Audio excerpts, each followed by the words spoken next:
ഇന്ന് കുറച്ചധികം പണികൾ ചെയ്തു തീർക്കേണ്ട ഒരു ദിവസമായതുകൊണ്ട് തന്നെ രാവിലെ എഴുന്നേറ്റ് ഒരു തട്ടിക്കൂട്ട് ഗ്രീൻ പീസ് കറിയും ചപ്പാത്തിയും കൂടെയാണ് ഉണ്ടാക്കിയത് കേട്ടോ. അത് ഉണ്ടാക്കി കഴിച്ചതിന് ശേഷം ഇനി നമുക്കൊരു ഫ്രണ്ടിൻ്റെ വീട്ടിലേക്ക് പോകണം. രാവിലെ തന്നെ ഫ്രണ്ടിനെ ശല്യപ്പെടുത്താൻ വേണ്ടിയിട്ട് ആളുടെ വീട്ടിൻ്റെ ഫ്രണ്ടിൽ വന്ന് നിന്നിട്ടുണ്ട് കേട്ടോ. വേറൊന്നും കൊണ്ടല്ല, ആള് നാട്ടിൽ നിന്ന് വരികയാണെന്ന് പറഞ്ഞപ്പോൾ ഞങ്ങൾ കുറച്ച് കപ്പ കൊണ്ടുവരാൻ പറഞ്ഞിട്ടുണ്ടായിരുന്നു. ആളത് വളരെ സേഫായിട്ട് ഞങ്ങളുടെ കയ്യിലെത്തിക്കുന്ന കാഴ്ചയാണ് നിങ്ങൾ കാണുന്നത് കേട്ടോ. അപ്പോൾ ഇനി കപ്പ കിട്ടിക്കഴിഞ്ഞാൽ കപ്പേൻ്റെ കൂടെ കഴിക്കാൻ വേണ്ടിയിട്ട് മീൻ വേണം. അതുകൊണ്ട് തന്നെ മാർക്കറ്റിലോട്ട് വെച്ച് പിടിച്ചു കേട്ടോ. നല്ല ഫ്രഷ് അയലയും കുറച്ച് ഞണ്ടെല്ലാം കൂടെ മേടിച്ചിട്ടുണ്ടായിരുന്നു കേട്ടോ.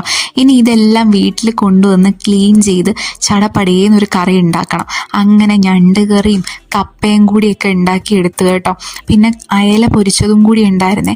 കപ്പ കുറച്ച് വേകാനുണ്ടായിരുന്നു, പക്ഷേ ടേസ്റ്റ് സൂപ്പറായിരുന്നു. അത് കുറേ നാൾക്ക് ശേഷം കഴിച്ചതുകൊണ്ട് ഒന്നും കൂടി ടേസ്റ്റ് കൂടി.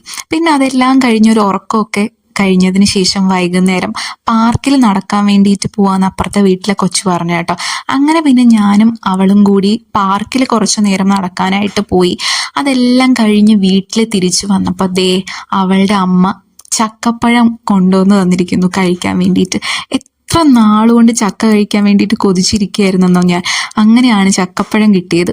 അപ്പോൾ ഇന്ന് ആഗ്രഹിച്ച സാധനങ്ങളൊക്കെ തിന്നാൻ കിട്ടിയതിൻ്റെ സന്തോഷം ഉണ്ടായിരുന്ന ഒരു ദിവസമായിരുന്നു. അപ്പോൾ ഇന്നത്തെ വിശേഷം ഇത്രയൊക്കെ ഉള്ളൂ. വീഡിയോ ഇഷ്ടമാവുകയാണെങ്കിൽ സപ്പോർട്ട് ചെയ്ത് കൂടെ കൂടിക്കോളൂ.